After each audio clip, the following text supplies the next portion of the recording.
Good morning, all. The meeting is called to order. Representative Long, we have minutes from March 5th. I'll move the minutes, Madam Chair. Well, we're in the minutes right now. All those in favor of the minutes of March 5th, say aye. Aye. Any opposition? The minutes are adopted. Representative Stephenson, did you have a question? Yes, Madam Chair, thank you very much. You know, just kind of wanted to just visit with you a little bit as kind of the path is moving forward. We've obviously, you know, we're kind of getting close. We got a couple of weeks left before kind of our due date is up, and we cash things in here for Energy Committee. Last year, Republicans had the opportunity to present one bill before this committee. And I know there's quite a plethora of Republican bills, and just was asking the chair what your plan was to hear. Are you planning to hear any more Republican bills before the committee? We had one last year, so far 0 this year as far as presenters. Are you willing to make a commitment as far as Republican bills being heard at all, or? We will be hearing Representative Bowe's bill, I know that, but Okay. His LED bill? Pardon? That LED bill of his? Yes. Okay. Any others that maybe we could count on at all moving forward, or? We will visit that later. Okay, well, I would just encourage you to take a close look at any bills Okay. that we do. Just, we have a lot of decent bills that maybe have some bipartisan support and could maybe use a hearing or two, so appreciate it. Thank you. With that, we have Representative Stephenson and his House File 4181. And Representative Stephenson, would you want to move your bill? Thank you, Madam Chair. I would move that the file be re-referred to the Government Operations Committee. Representative Stephenson has moved House File 4181, and I believe you have an author's amendment. I do. I would move the A10 amendment gets the bill in the shape in which I'd like the committee to consider it. All right. The author's amendment, members, is A10. All those in favor say aye. Aye. Any opposition? The author's amendment is adopted. Representative Stephenson, why don't you tell us about your bill? Thank you, Madam Chair. House File 4181 relates to a few different provisions regarding electric vehicles. And the bill is the result of a collaboration with the Auto Dealers Association sitting here to my right. Basically, we went out to lunch to talk about the governor's decision to adopt LEV-ZEV standards for vehicles in the state of Minnesota in the fall. And we didn't agree about what the governor should do about that. I thought it was a great step forward. Ms. Backus disagreed, but I agreed to work together on the places where we could agree, which I think is what Minnesotans want all of us to do, to find the places where we could agree. And we could agree that there are a number of things the state could be doing to make it easier for Minnesotans to purchase electric vehicles if that's what they want to do in a way that would also be beneficial to our auto dealer community. And so the bill includes 3 main provisions. The first is Representative Long's EV rebate program that we had some conversation about last year. The second provision is a grant program meant to defray the cost to dealerships of starting to sell electric vehicles. When a dealership starts to sell a new electric vehicle, they have a number of costs they have to incur, including training, certification, equipment purchases, so they can service and sell electric vehicles, and those costs can be significant, and we wanted to make sure that that happens expeditiously. I do have, to that point, a handout that I would share with the committee if the pages could distribute it. And what you'll see from this handout, it's a great listing of all of the EVs that are currently for sale in the Midwest. And you can see a lot of different information about what their price is and what their range is. But what I'll ask you to do when you have an opportunity to look at it is look all the way over to the far right of the table, which shows the number of vehicles of each model that were for sale in the Twin City, at Minnesota dealerships as of February 13th, so just about a month ago. And you will see that among these 30-some models of EVs that are available for sale in the Midwest, there's really only 2 or 3 that are available in any significant quantity in Minnesota. So Minnesotans currently just don't really have the opportunity to purchase these vehicles at dealerships. And part of that is because there's some transition costs for dealers to be able to sell these vehicles. They're an important part of our efforts to mitigate climate change. They are a great opportunity for Minnesotans to save costs over the life cycle of the vehicle, to fuel cost avoidance. And so I think it's a great opportunity for Minnesotans to benefit from the opportunity to switch to electric vehicles. Related to that, the third provision requires the state fleet to convert to EVs whenever practical. Of course, there are some vehicles in our fleet that, for various reasons, are not well suited to be electric at this time, but we're kind of laying out a framework for when the state should buy electric vehicles and that we should move in that direction as quickly as possible. So that's the bill. Madam Chair, I do have, I would ask that we turn the floor over to Ms. Backus from the auto dealers now. Welcome to the committee. Great, thank you, Madam Chair and members. My name is Amber Backus, and I'm here on behalf of the Minnesota Automobile Dealers Association and its 375 franchise new car and truck dealers around the state of Minnesota. And we are grateful for Representative Stephenson introducing the bill and his recognition that incentives are needed to move the EV marketplace forward.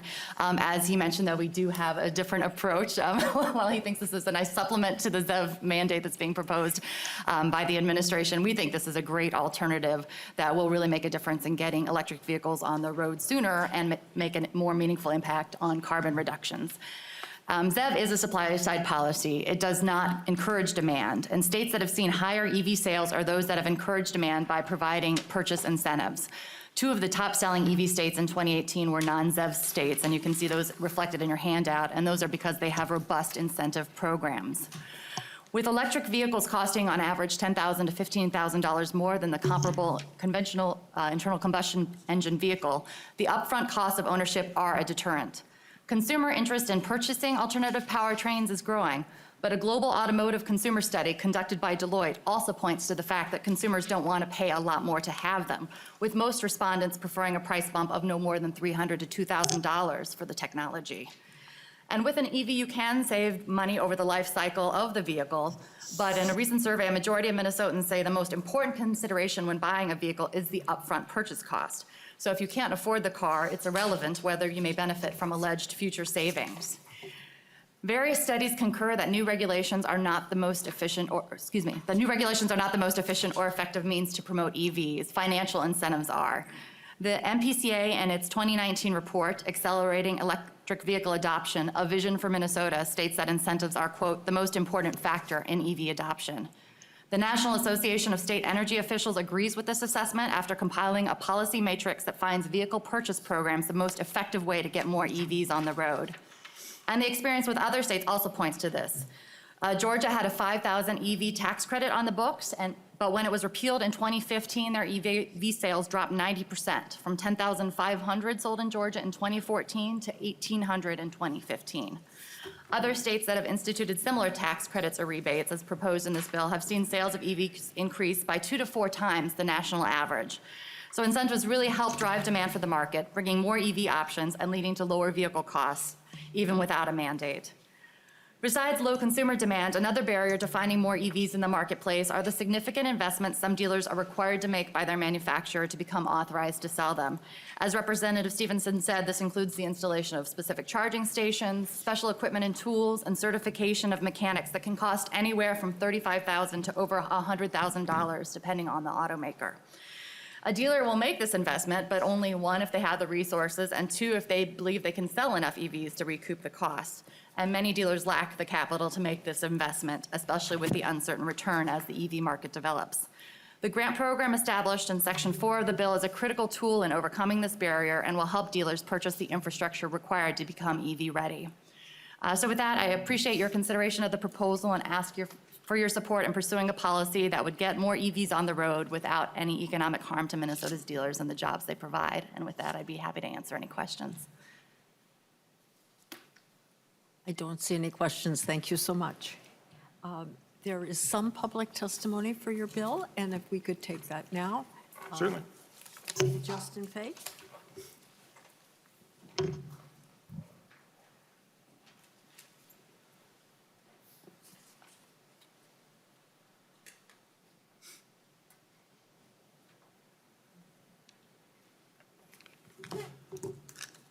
Thank you, Madam Chair, and good morning. My name is Justin Fay, and I'm here this morning representing Fresh Energy. Fresh Energy supports House File 4181. Rebates for electric vehicles are a proven tool for supporting EV adoption and are used by a number of states around the country. While many will correctly note that vehicle rebates directly help consumers gain access to electric vehicles, their mere presence also sends a clear market signal to the industry that Minnesota is open for business and that electric vehicles will be supported in our state. We should note that there is a very similar rebate structure in House File 1842 that will be heard next by this committee, and we strongly support those provisions as well. Additionally, we want to applaud the inclusion of grants for dealers seeking to receive certification for manufacturers for the sale of electric vehicles, as outlined in Section 4. Providing support for dealerships, particularly those that are smaller or perhaps being supplied by manufacturers that are moving more slowly into the EV market, removes a key implementation barrier and helps to ensure access to these vehicles for Minnesotans from all corners of the state. In closing, we appreciate the thoughtful direction of this bill and encourage the committee to vote in favor. Thank you. Thank you. We have amendments. I should first ask, is there anybody else in the audience who would like to testify? I don't see anyone else. Representative Stephenson, we have some amendments.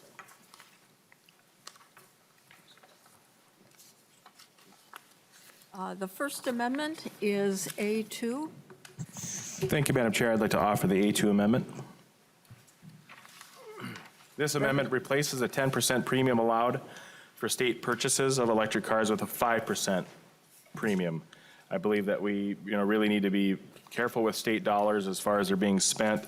I think under the current language, this bill allows for electric car purchases by the state as long as the lifetime cost of ownership is no more than 10% more than the cost of owning a conventional vehicle, and this just moves it to 5%. And I'd appreciate your support. Madam Chair, I would oppose this amendment. I think 10% is an appropriate number. I see no further discussion. We have the A2 amendment before us. Members, the author of the bill recommends a no vote. All those in favor say aye. All those opposed say nay. No. The amendment is not adopted. The next amendment we have before us is A3. Is there somebody who is going? What is this? Nelson? Oh, Nelson is going to offer that. Yes, I will move the A3 movement amendment. Would you explain your amendment? Sorry about this here.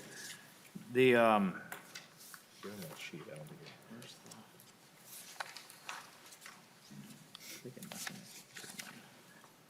this amendment,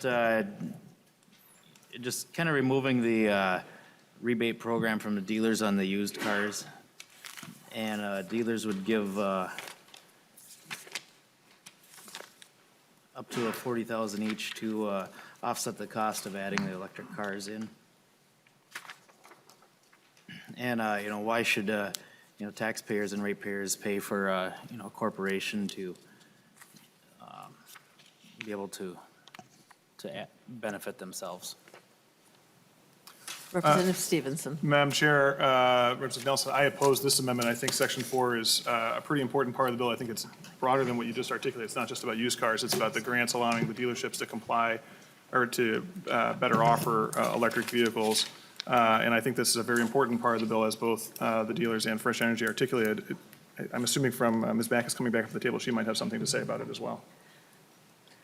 Thank you, Madam Chair and members. Yes, this is a critical piece of the infrastructure that dealers would appreciate having. If the state of Minnesota believes that we should be doing more with electric vehicles, having this grant program is essential, and it's something very common, at least with the PCA, in terms of doing a variety of grant programs to reduce different critical air pollutants. I know there's a VOC program that has provided $400,000 in grants to small businesses, as well as the Clean Diesel program, which has also in the past provided grants to businesses to help set the cost of providing cleaner air. Representative Swasinski. Thank you, Madam Chair. And this is to Ms. Backus. So this $40,000 grant's available to try to get dealers into the electric market? Yes, Madam Chair, Representative Swazinski, not all manufacturers, but some do require a significant upfront cost before the dealer is even authorized to be able to sell them. With more vehicles coming online, dealers are nervous that they will be strong-armed into having to sell them and making these investments and might not have the capital to do so. So this would help offset those costs, significant costs. Representative Swazinski. Madam Chair, and just Ms. Bacchus. So if we're looking at encouraging new dealers to get into the business, is there a shut-off on this? So if a dealer already has been selling electric vehicles, do they also qualify for something that they're already selling to get this grant? Madam Chair, Representative Swazinski, if you'd like language to ensure that somebody who's already made the investments can't go back and seek them now, we'd be happy to incorporate it into this. This is really for those smaller dealers that just don't have the access to the capital and haven't made that investment so far, that they would have the opportunity to do so. Representative Stephenson. Thank you, Madam Chair. Do you have numbers of dealers that have already sold electric vehicles and potentially either made the investments or not, but sold them? And then also who have not, as far as amounts of dealers across the state, as far as your membership? I apologize, Madam Chair and Representative Swazinski. I can't speak to a statewide number. I do know, for example, in northwestern Minnesota, maybe there are 4 of the 26 Chevy dealers that have made the investment. The others I've spoken to have not been able to because of that upfront cost. Okay. Thank you, Madam Chair. It sounds like the proprietors of this bill, Representative Stephen, are open to not allowing this for folks that have already sold electric vehicles and/or already made the investment, wouldn't be allowed to access the grant. If you'd make that change, it seems like a common sense one. So, thank you. Madam Chair, Representative Swazinski, I certainly will work with you on that language and see if we can figure out something that works. Happy to have the conversation. Representative Bowe. Thank you, Madam Chair. Help me to understand what the additional expenses would be that the dealers would be facing that would require this kind of money to help them through that process. Madam Chair, Representative Bowe, I think that there's a number of different expenses that might come to it from the certifications that we talked about, the training. Keep in mind that most dealers not only sell these vehicles but service them, and so their mechanics have to be trained. Electric car looks substantially different from a internal combustion engine in terms of how you service it, and so there's going to be a lot of training related to that. There's equipment, charging infrastructure, other things that a dealership would have to have. I may have, and I don't know if I have anything else that I missed or anything else missed. No, Madam Chair, Representative Stevenson did a good job, but just for an example, GMC is bringing a new electric Hummer into this market, and they have talked about the investments dealers would need to make to be authorized to sell. Those are upwards of $140,000 related to the level of charging station that's required, lifts, and a number of tools to help maintain the batteries going forward. Representative Bierman. Thank you, Madam Chair. I just wanted to add, one of the things I saw when I was out at the local technical school recently was that there's ongoing training for dealers and their employees in service work on new vehicles all the time out there, and that is a significant cost, which people have to go out and have that training. It's usually on a weekend or in evenings, and those classes are always full, just ongoing process to train people on the newest technologies of combustible engines. So I can see that there would be an educational element for all of the service workers, but also the salespeople. So there's some of that too. So I just wanted to add that. Thanks. Thank you. Representative Swazinski, did you have a final comment? I believe I think it's Representative Nelson's amendment, Madam Okay, Chair. I just had you on the list. Oh, sorry about that. I think I was just waving my finger once in a while, so. So I don't see any other comments. The A3 amendment is for you members. The author of the bill recommends a no vote. All those in favor say aye. Aye. Those opposed say no. No. The amendment is not adopted. We have the A4 before us. A4. Thank you, Madam Chair. I'll move the A4 amendment. And this amendment just deletes the provision that gives low-income persons a larger electric car rebate. I mean, the state government, I think, if you look at common sense, should not be encouraging low-income people to purchase brand-new $60,000 vehicles. I just ask other members in the committee here, if you're if you are low-income households, how can they afford insurance, selling the license fees, the vehicle fuels and mileage fees, if the state's going to essentially try to be working with everyone? I think this amendment's more just to have the conversation of, while I understand that we want to help folks with lower income, but is it also wise of us to be having people, in a depreciating asset like this, encouraging folks of lower income to maybe be purchasing something that could potentially put them in harm's way economically? Madam Chair, Representative Stephenson, I disagree wholeheartedly with the entire premise of that question. I think that, we should be encouraging, allowing everyone to have the opportunity to take advantage of the savings and efficiencies and benefits of having an electric vehicle, including low-income Minnesotans. I think this is an important part of the bill, and I'd urge a no vote. Members, A4 is before you. I did not see your hand. Madam Chair, I'm going to just withdraw that amendment. I mostly presented it to have the conversation because I truly believe, when you look at your constituents, is this the proper role of government to be encouraging people to buy things that probably they can't afford? If they already can't make rent, if they already can't do a lot of the basic things in life, should we be saying, why don't you go out and buy that car that is going to put you in financial straits, even if the state comes in because the salesman is good? They could make, you look at, the next bubble potentially going to be bursting, and that's the car market when it comes to loans. And, I think we really need to be cautious about what we're doing and what kind of financial straits we're going to be putting people into, so. Okay, Representative Swazinski withdraws A4. We have A5 before us, members. Does somebody want to, Representative Swazinski? I'd like to move the A5 amendment. This amendment limits the vehicle rebate to one each per one vehicle.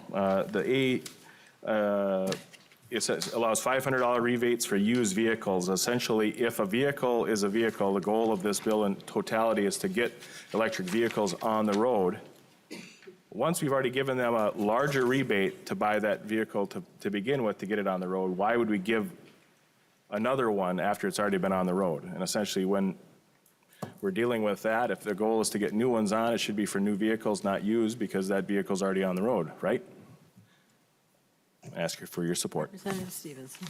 Madam Chair, Representative Swazinski, I oppose the amendment.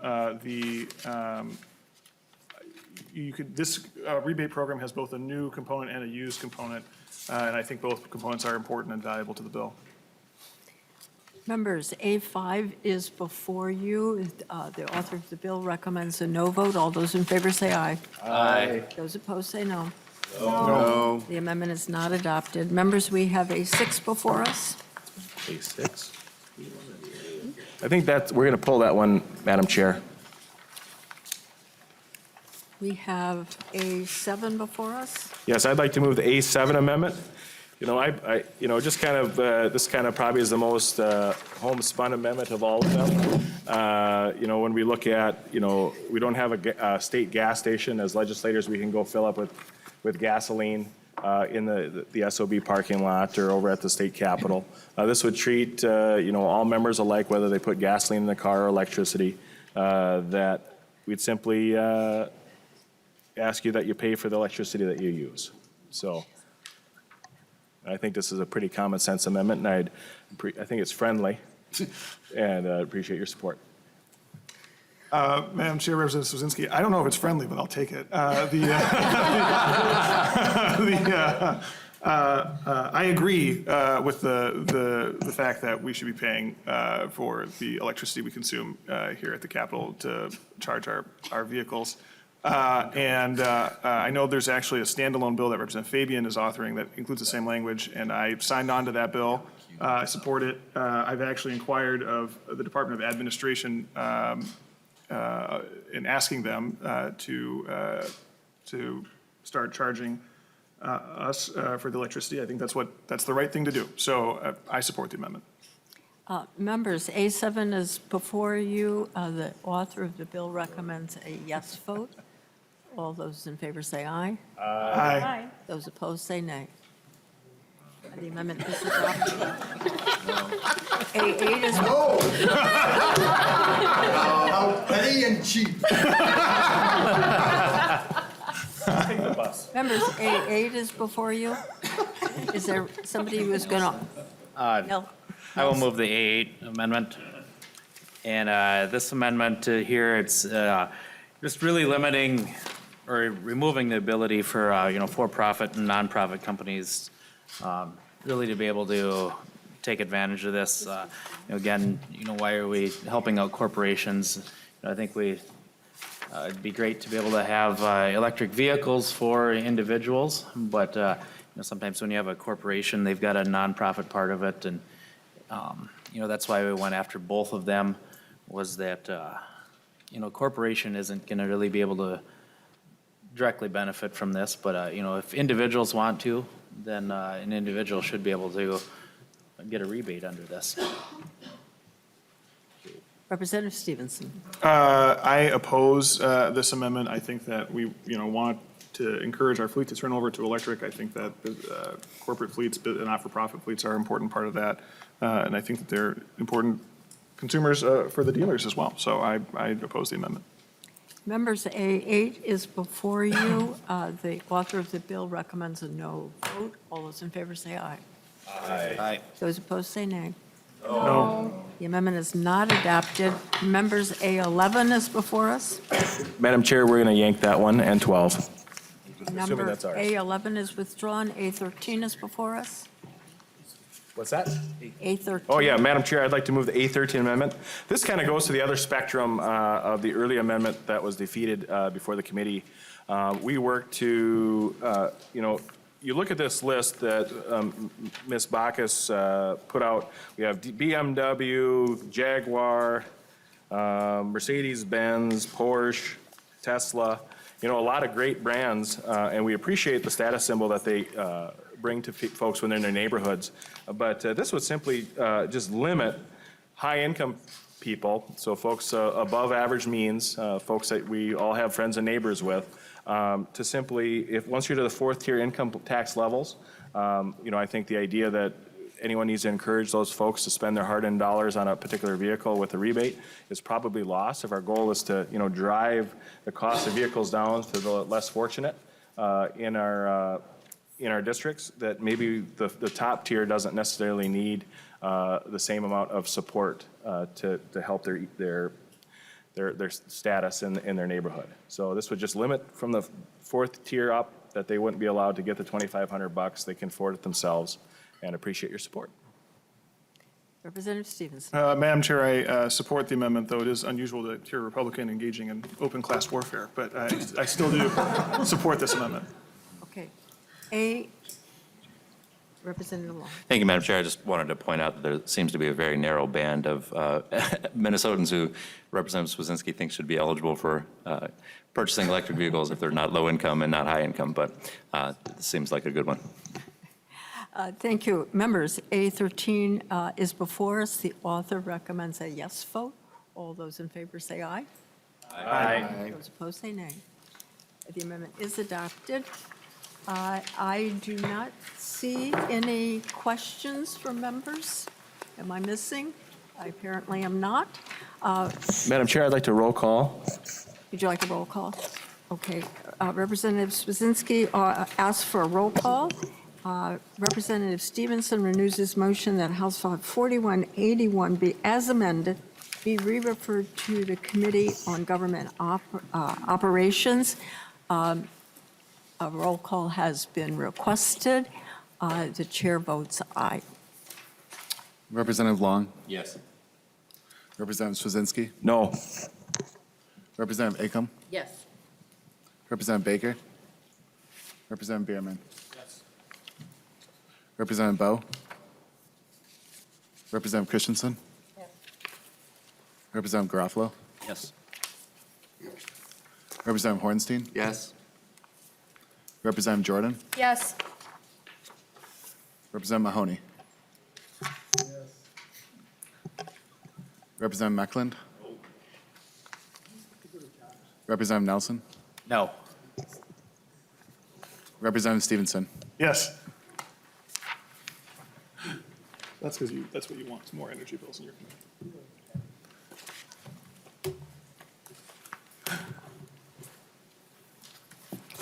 Members, there are 10 ayes and 4 nays. With that, is adopted, recommended.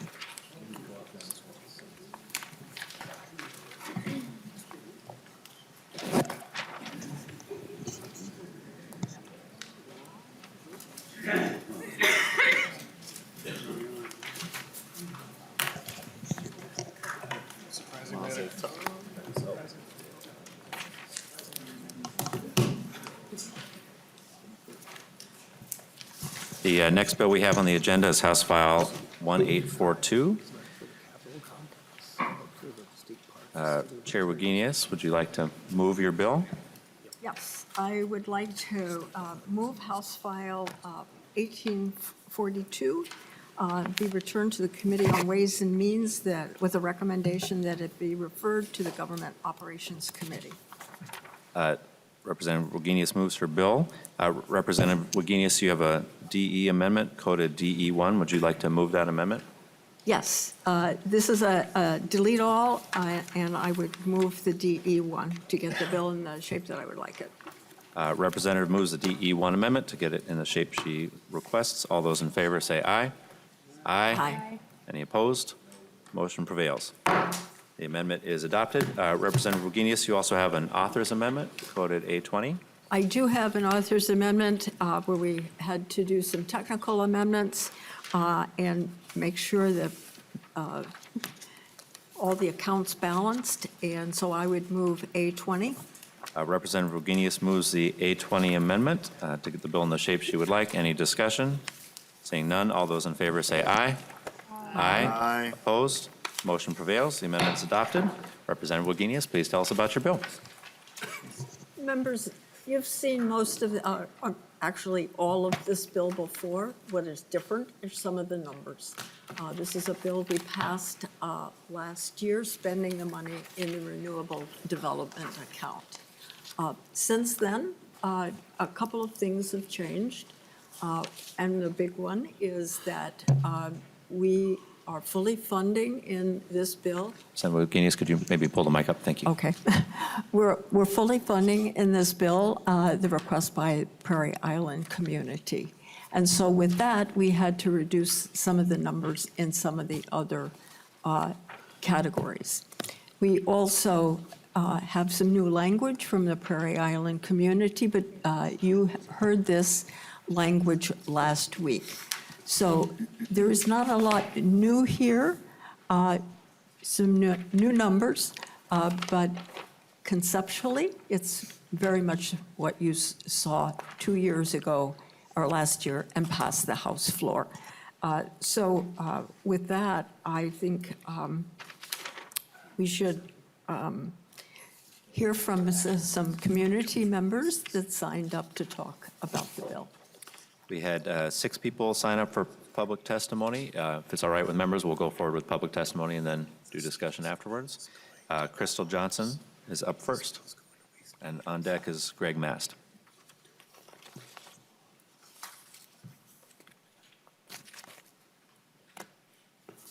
Welcome to the committee. Please state your name for the record. My name is Crystal Johnson. I'm the city manager for Granite Falls. Mr. Chair, members of the committee, we have a potential project that we're respectfully asking as you move through this process to take in consideration and adding to this bill. We feel this, we have a unique project for an opportunity of one-time funding with RDA funds for a carbon-free, pollution-free, fuel-free, renewable electric generation project that is hydro generation within the community of Granite Falls. This stems from a current retirement in place of Xcel Minnesota's Valley coal-fired plant that has, as a result, caused some financial hardships to our community. And I know I only just have a few minutes, so there is a handout with some additional information, and otherwise I will stand for questions. Representative Swazinski. Thank you, Mr. Chair. I just want to thank the chair for being so quick in hearing a Republican bill today. I really appreciate that. So, no, this is my bill that we're moving forward. I just would speak in positivity towards it. This is a critical infrastructure. It's a unique place that is essentially on the shores of 2 different House districts, two different Senate districts in southwest Minnesota.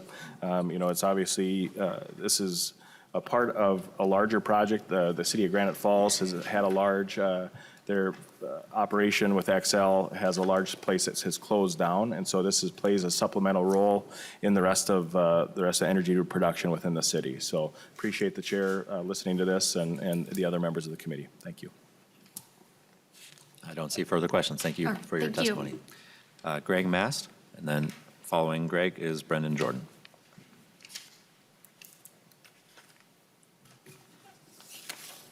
Good morning, Chairman Long and members of the committee. My name is Greg Mast, and I'm the Executive Director of Clean Energy County, Minnesota. We are a nonpartisan, industry-led nonprofit organization dedicated to growing and strengthening Minnesota's clean energy business ecosystem. And our membership is comprised of over 40 clean energy companies that range from startup businesses to Fortune 100 and 500 corporations who employ thousands of Minnesotans across the state. Simply put, we are the business voice for clean energy. And today I'm here to testify in support of House File 1842. And I'd like to thank Representative Wagenius and members of the committee for bringing this bill forward and for the work that's been put into this proposal. This bill supports strategic investments that will help fuel the important transition to a clean, affordable, and reliable energy system while unleashing additional economic opportunities and jobs across our state. And in particular, I'd like to voice specific support for the Solar Energy Incentive Program. As interest in solar from energy consumers continues to grow, the Solar Energy Incentive Program plays a vital role in expanding the availability of solar to Minnesotans. We appreciate the allocation of funding proposed in the bill and the additional economic activity and jobs that will flow from the continuation of the successful program. In terms of economic impacts, Minnesota is currently home to over 61,000 clean energy jobs, and this number continues to grow. Stable and predictable policies paired with advances in technology are making solar an attractive investment across the state. And today, over 4,000 Minnesotans work in our solar industry, and these jobs have grown over 117% since 2015. And there are 4 times as many solar jobs in the industry today than just a decade ago, according to recent data from the Solar Foundation. And over the past year, solar installer has been the fastest growing job here in Minnesota, according to the Bureau of Labor Statistics. So in closing, the provisions in this bill for the Solar Energy Incentive Program provides the needed certainty that our solar businesses rely upon to further invest and grow here in Minnesota and will expand the marketplace for clean energy solutions. Building on the success of the program will also provide our state with a competitive advantage while spurring the creation of additional jobs and economic opportunities for Minnesotans. Thank you for the opportunity to testify this morning. Thank you, Mr. Mast. Representative Mahoney. Thank you, Mr. Chair. Do you have or could you direct me to where I could find the average wage of these 61,000 workers, particularly the installers, as that's the fastest growing? Chairman Long, Representative Mahoney, I'd be happy to pass along the reference from the Bureau of Labor Statistics, and then there's also a Department of Energy study that we can share with you. Thank you. Yes. Representative Swazinski. Thank you, Chair Long. This question is just a general one. Does the community solar gardens, do they qualify for the solar rewards program? You know? Mr. Mast. Chairman Long, Representative Swazinski, there is a community, a solar rewards community program, but specifically within this bill, what I have outlined that we are supportive of is for the funding that's allocated to the solar rewards program, specific to rooftop solar. Thank you, Mr. Chair. Thank you, Mr. Mast. Brendan Jordan. And then on deck is Braden Solom.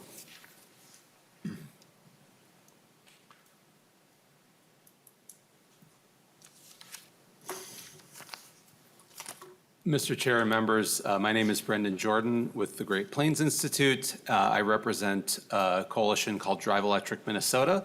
Drive Electric Minnesota includes automotive dealerships, manufacturers, electric utilities, including investor-owned municipal and rural electric cooperatives, EV owners, and a number of environmental nonprofit organizations. Today, electric vehicles are a relatively small part of our transportation system, but it will grow, and there's a lot of exciting things happening in the state today. Includes manufacturing of electric buses, robotics manufacturing facility in the North Metro. It includes a lot of exciting work by communities around the state, electric utilities, and others. What the state lacks today is a policy framework to provide that catalytic early support to help the industry grow and to really attract a lot of the potential outside investment that is going into other states. Drive Electric Minnesota's policy committee is very supportive of the electric vehicle provisions that are part of House File 1842, including electric vehicle rebate program, investments in transit and school bus electrification, the EV dealership grants, and additional investments in public charging. We believe these are the kind of investments that will accelerate the adoption of EVs and really lead to more jobs and investment in the state of Minnesota. Thank you, Mr. Chair and members. Thank you, Mr. Jordan. Next is Braden Solom, and following Braden is David Schaefer.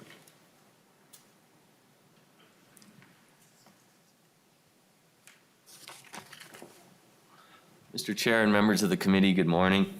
My name is Braden Solomon. I'm a partner at Ideal Energies. We're a commercial solar development company based here in Minneapolis, and we develop projects for both the public and private sector across the state of Minnesota for Minnesota customers. And I'm here today to voice my support for House File 1842, specifically the Solar Incentive Program piece of the bill. The Solar Awards Program, since its inception, has supported the rapid growth of the residential and small commercial sector of the Minnesota solar industry. The participating solar array installations in this program are installed on Minnesota homes, schools, government buildings, nonprofits, and businesses, passing these incentives and savings on to them. To give you a little bit of perspective on that, about half of our company's business is done with schools, cities, and counties. Just speaking of schools specifically, we've done about 100 buildings so far around the state under this program, saving our public sector a lot of money.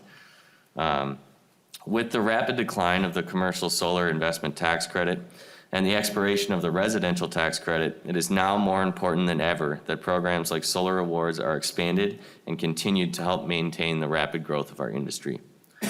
When the Made in Minnesota program was revealed in 2017, this program's predecessor, our industry was left without a solution for a majority of the marketplace for residential and small commercial solar, and the Solar Awards program was subsequently expanded slightly to help make up for this.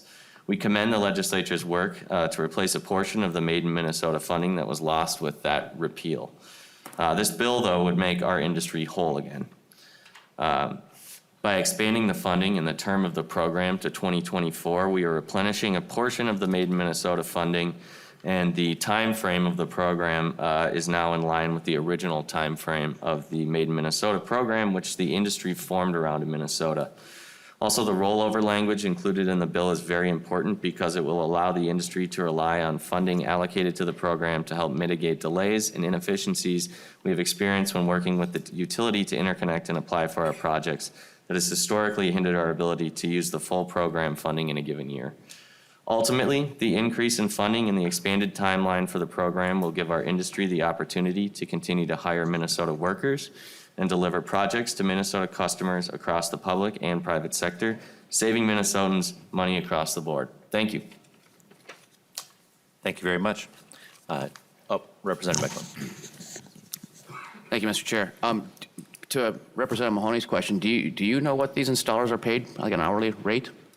It really depends. I'd have to get back to you on it. I definitely could get you an answer on that question if you want my contact information. Sounds like you can follow up offline. Representative Mecklen. Do you support the prevailing wage? We do support the prevailing wage. What we found in the state of Minnesota is that demand for solar installers is so high across the board that we end up paying beyond prevailing wage for our installers.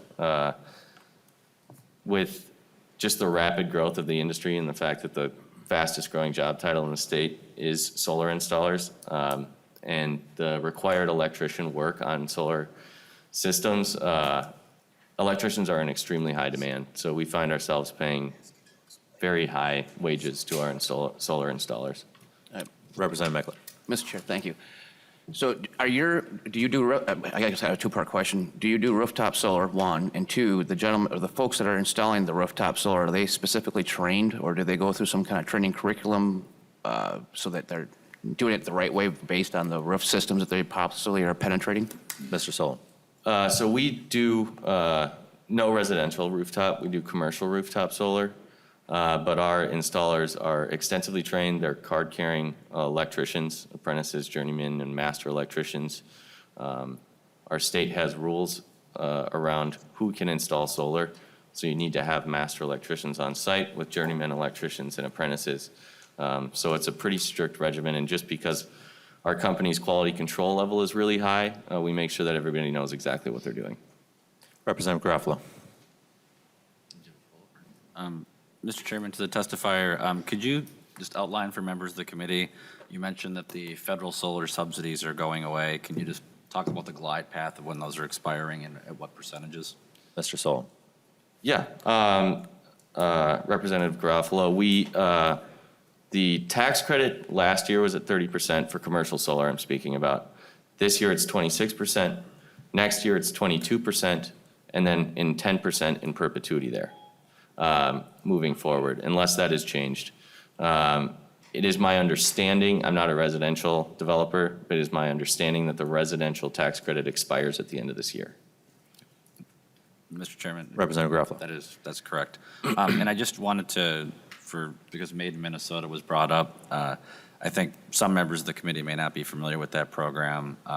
While it was well-intentioned when it was created, I think there was a bipartisan recognition that that program was a complete disaster. $150 million, we would have been better off setting the money on fire and keeping our hands warm with it as opposed to how that money was spent. And so there was bipartisan recognition that we should repeal that.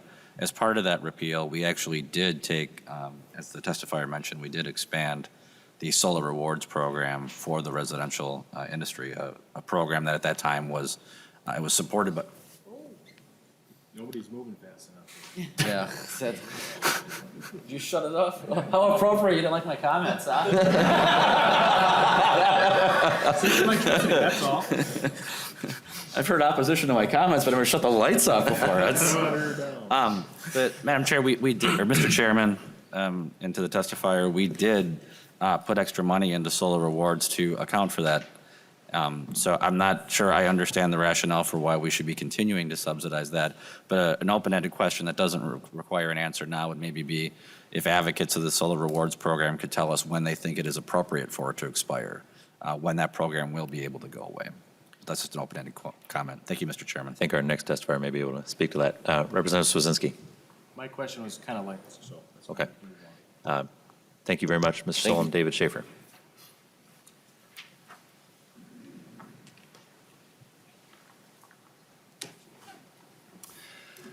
Mr. Chair, members of the committee, I'm David Schaefer, Executive Director of the Minnesota Solar Energy Industries Association. We represent about 110 different solar companies in the state of Minnesota, and somewhere between 25 and 30 would directly benefit from this bill. So I'm here to voice my support for House File 1842.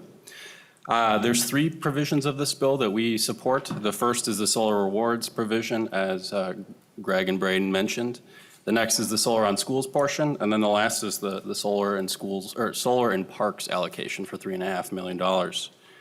As far as the solar rewards program goes, it's the biggest fund for residential and small commercial in the state. So many of our members rely on this incentive program to continue to operate in the state. It results in hundreds of jobs that are good paying jobs and would allow us to install more than several thousands of rooftop jobs each year on a go-forward basis. The most important reason for why we need to continue the solar rewards program is the step down of the investment tax credit. But another really important element here, and something that Representative Garofalo is going to, was the repeal of the Made in Minnesota program. So I guess I'll get to his sort of generic question here, which is, I think at the time that the transition occurred between Made in Minnesota and solar rewards, there was a belief that over time, the rate of solar would drop down to a point where no subsidy was needed, and perhaps quicker than is turning out to be reality. What we found in that program is this program originally started at about 8 cents a kilowatt hour and has dropped down to 7 over several years. By the time that drops down to 0, we will be presumably without any need for further subsidy, but at the moment, we're still far away from that mark. And so as solar continues to decline in costs, I do expect that incentive level to go down, but we're not there yet today. I'm optimistic that with the passage of this bill, we can get closer to that and hopefully won't have to come back and ask for more money in the future. But that will be dependent on the price declines of solar modules as well as the workforce. As far as the Solar on Schools bill is concerned, we support this bill heavily. We've been working on it for several years here. One of the benefits of solar on schools that's you can't get by just having schools enter the solar rewards program is schools have a very large electric load. So allowing them to build systems that are much bigger than 40 kilowatts helps the schools save money on their electric bills, which then can be returned to the taxpayers through reduced property tax incentives or reduced property taxes. This would help open up a new market segment in the state and would lead to more clean energy jobs. And finally, I'll just mention on the solar and parks allocation, we've gone to several parks. They're really great educational opportunities for people that drive in to get experience with solar. They're usually very visible, and we support the further expansion of those. So with that, I'm happy to answer any questions. I don't see any questions. Thank you, Mr. Schaefer. Is there anybody else who wants to testify to the bill?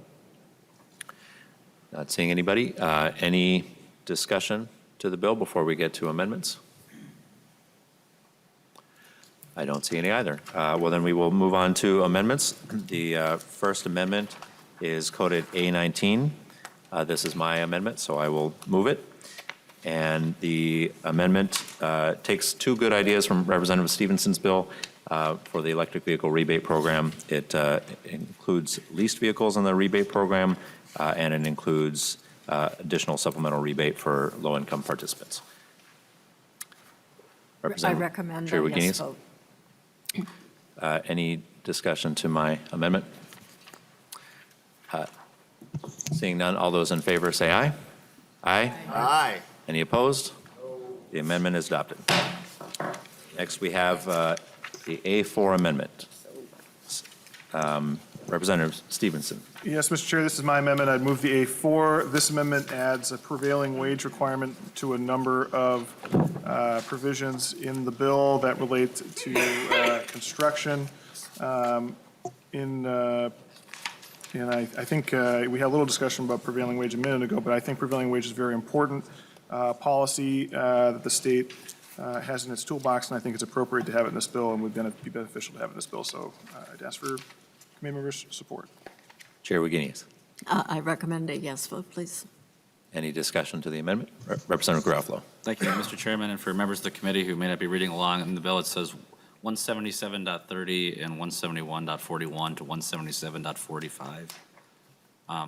Can nonpartisan staff or the author of the amendment just cover what sections of law those mean? Mr. Eliff. Mr. Chair, Representative Garofalo, this is not an area of law I'm particularly familiar with. I do know 177.30 is a record-keeping requirement with respect to wages. 171.41 to 45 includes prevailing wage statute itself, as well as provisions that relate to overtime for workers, both on a daily and weekly basis. And that pretty much wraps up my knowledge in these areas, Mr. Chair. Mr. Chairman, I see that the chair of the Jobs Committee is not present, but I'm wondering if the author of the amendment or the author of the bill have spoken with the chairman of the Jobs Committee. With the inclusion of this amendment, it would seem that this bill would need to go to his committee for review. Have you had any conversations with Chairman Mahoney? Chair Wagenius. I have not. Mr. Chairman, Representative Stephenson, again, Representative Mahoney seems to have just left the room for some reason. So, any, Representative Garofalo, Mr. Chair, Representative Garofalo, I have spoken to him about the issue of prevailing wage. I have not spoken to him about whether this will require another committee stop.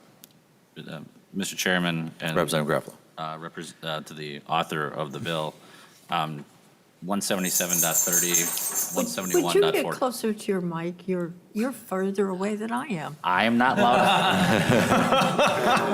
I'm not loud enough. We'll fix that. No, but Madam Chair, the sections in the subdivision 10, subdivision 3, those do seem to be outside the purview of our committee. I'm just wondering, do you have an opinion on whether this bill, should we include this amendment, whether it should go to the Jobs Committee or not? Chair Wagenius. We will check with the chair of the committee. Okay. Thank you, Mr. Chairman. Any other discussion? Seeing none, all those in favor of the A4 say aye. Aye. All opposed? The amendment prevails. Next, we have the A10 amendment. Is that going to be offered? Representative Michelin. Thank you, Mr. Chair. So, A10 amendment basically is shifting a few of the dollars around from the RDA fund to fund the Becker Industrial Park. As we've heard, this request has been before this committee for years now, and then we recently saw in the last, a month ago, not even, we ran out of water when we really needed it the most. And then the further catalyst, as we all are aware, since about a year ago or more, Google has expressed great interest in moving into Minnesota and being a 100% renewable company, and with a $600 million private investment. So I would hope you would find this amendment favorable, Madam Chair. Chair Wagenius. Well, thank you, members. It doesn't take a small amount from solar awards or from the electric vehicle rebates. It takes a substantial portion to create a business park. That's an inappropriate use of the money, and a business park would be an appropriate use of bonding dollars, and I suggest that you go to the bonding committee. With that, I would recommend a no vote. Any further discussion? Seeing none, on the amendment coded A10, the chair recommends a no vote. All those in favor say aye. Aye. All opposed? No. The amendment does not prevail. Is the A11 amendment being offered? Yes, Mr. Chair, this. Swazinski. Yes, I move the A11 amendment. The Xcel Energy folks have a proposal before the PUC that talks essentially about the shouldering, where they'll be potentially shutting off seasonally their coal-fired plants, and there was some conversations about added costs because of that. That would be directly related to that, that would potentially get passed on to ratepayers. And this would actually, I think, make some common sense that if there is costs associated with that shouldering, which would obviously lower the use of coal within the state over a period of time during the spring and the fall, that any potential cost because of that, kind of a unique idea, would be help be covered through this account.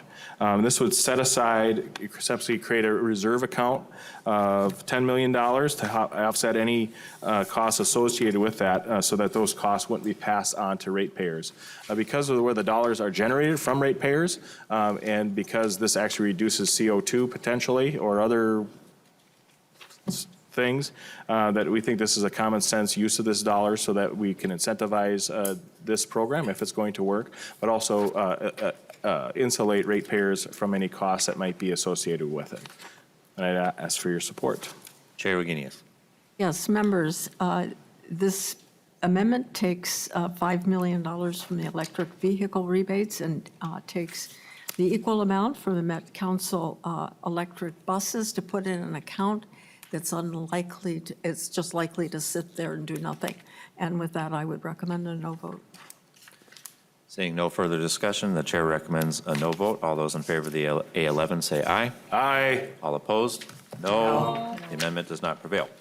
The A12 amendment, is that being offered? Representative Bo. Thank you, Mr. Chair. I would like to move the A12 amendment.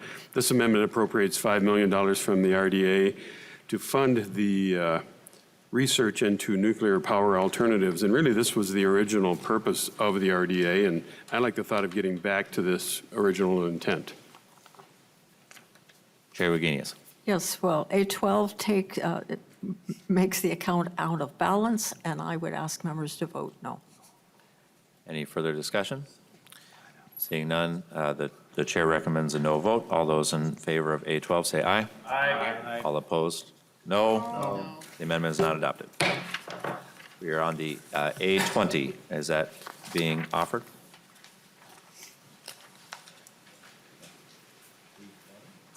Excuse me, the A15. No, A15 is being withdrawn, Mr. Chair. Okay. Is the A16 being offered? Yes, Mr. Chair, I'd like to offer the A16 Representative amendment. Swazinski. Thank you, Mr. Chair.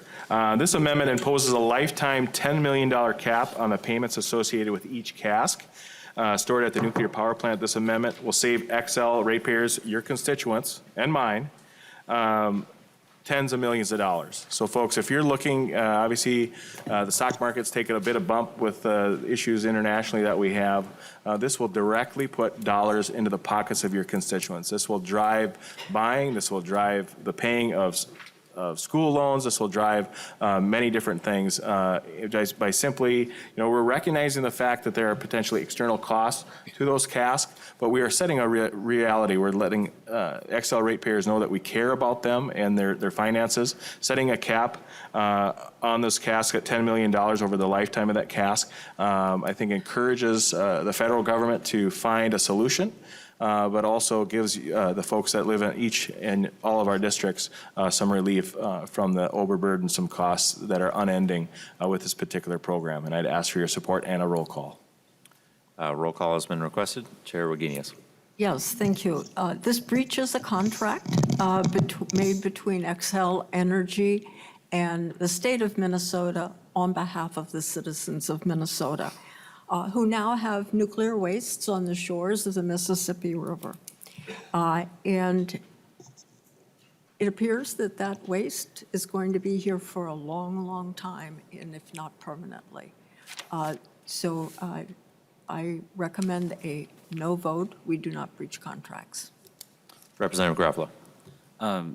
Mr. Chairman and members, I don't know what information is public on this matter or not, but it's timely that this amendment is before us because, and I don't know if it's public or not, but hundreds of jobs were lost in the East Metro this week.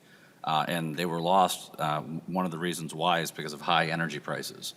I think if the press release hasn't gone out on it, it will very shortly. But for years, we have pointed out that high energy prices kill jobs. They do not create jobs. And we're seeing the consequences of that now with energy-intensive industries beginning the process of leaving the state of Minnesota, exporting their pollution to other states where there are less, where their energy systems are less clean, because we are simply refusing to acknowledge the high cost structure that we have. There is no contract, Representative Wagenius. There is no contract on this. The idea that no changes to the renewable development account could ever be made is with fiction. It's without fact. In fact, you yourself made changes to that contract with Representative Hilty when you increased the fees. You increased the cask fees to an annual assessment as opposed to a per cask allotment historically. Likewise, the Monticello casks were never part of any such agreement. There was no, again, no contract. So the idea that we can only make changes to the RDA when the DFL supports it, and that's supporting the contract, but that any time we do something to advocate for the ratepayers, well, that's a breaking of a contract is just without merit. Again, members, we are the only state in the country that penalizes energy producers for creating carbon-free electricity. We're the only state that specifically targets nuclear power with a specific cask tax. This money does not go to Xcel Energy. It doesn't go to the shareholders. This is simply an add-on that every single ratepayer in the state and those energy-intensive industries are paying for. And I would ask members to support this bill, this amendment that Representative Swazinski is offering. It is a modest reduction in what we are seeing to offset the high costs of community solar and other government-imposed mandates on ratepayers. Thank you. Any further discussion? Seeing none, a roll call has been requested. The clerk will take the roll. The chair recommends a no vote. Representative Wagenius. No. Representative Long. No. Representative Swazinski. Yes. Representative Acom. No. Representative Baker. Representative Bierman. No. Representative Bowe. Representative Christensen. No. Representative Garofalo. Yes.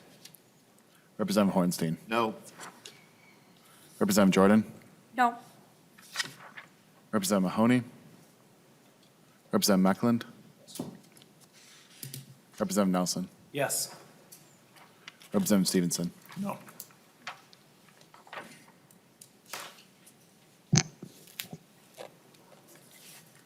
being 5 ayes and 8 nays, the amendment is not adopted.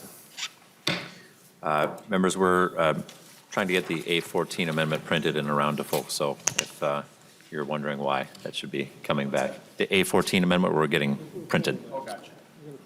Oh, is that pulled? Oh, Yeah, I'm going to thank pull you. A21. That makes it easier. We are on the A21 amendment, if that is being offered. We're going to Representative, withdraw the A21 amendment. A21 is withdrawn. And we're on the A22. Yep. Is that being offered? Yes, Representative thank you, Mr. Chair. This was kind of along the same lines of what we offered. It was taken as a friendly amendment in the last bill that we heard, and wanted to see if we could potentially include that in this language as well. Thank you, Madam Chair. Now, I thought Chair Wagenius. it was actually the same language, not along the same lines. Is it different? No, I think it is the same language, yes, Madam Chair. Okay, if it's the same language, I would recommend a yes vote. The chair recommends a yes vote. Is there further discussion on the A22? Seeing none, all those in favor of the A22 say aye. Aye. Any opposed? The amendment is adopted. We are now on the A5 amendment. Is the A5 being moved? Representative Swazinski? Yes, thank you, Madam Chair, or Mr. Chair, sorry. Representative Wagenius. This is along the same lines as the early amendment that was not accepted. It just limits to each vehicle and allows $500 rebates for used vehicles. We should limit the rebates for one per vehicle. So once, essentially, we're making the same point once again, that once we have a vehicle. Yeah. This, Am I on the wrong A5? Oh, sorry. I was looking at my other list of A5 amendment. Sorry to the committee. This amendment would require, so across the state, whenever state dollars are involved in putting in charging stations, that essentially we're going to treat them the same as we do here. We would ask that people pay for the electricity that's being offered, so that we're not buying gas or buying electricity for folks across the state, just asking them that they are charged for what they're using. So appreciate your support. Chair Wagenius. I think it's a good amendment, and I would recommend a yes vote. Any further discussion? Seeing none, all those in favor of the A5 say aye. Aye. Any opposed? The amendment is adopted. Members, I do not see further amendments. Is there further discussion to the bill? Representative Swazinski? Just ask for a roll call. Roll call has been requested on the bill. Any discussion to the bill? Chair Wagenius, any closing remarks? I would renew my motion that House File 1842, as amended, be returned to the Committee on Ways and Means with a recommendation that it be referred to the Government Operations Committee. Chair Wagenius renews her motion that House File 1842, as amended, be returned to the Committee on Ways and Means with a recommendation that it be referred to the Government Operations Committee. A roll call being requested. The clerk will take the roll. Representative Wagenius? Aye. Representative Long? Yes. Representative Swazinski? Nope. Representative Acom? Yes. Representative Baker? Representative Bierman? Yes. Representative Bowe? Yes. Representative Christensen? Representative Garofalo? No. Representative Hornstein? Yes. Representative Jordan? Yes. Representative Mahoney? Representative Meckland? No. Representative Nelson? No. Representative Stephenson? Yes.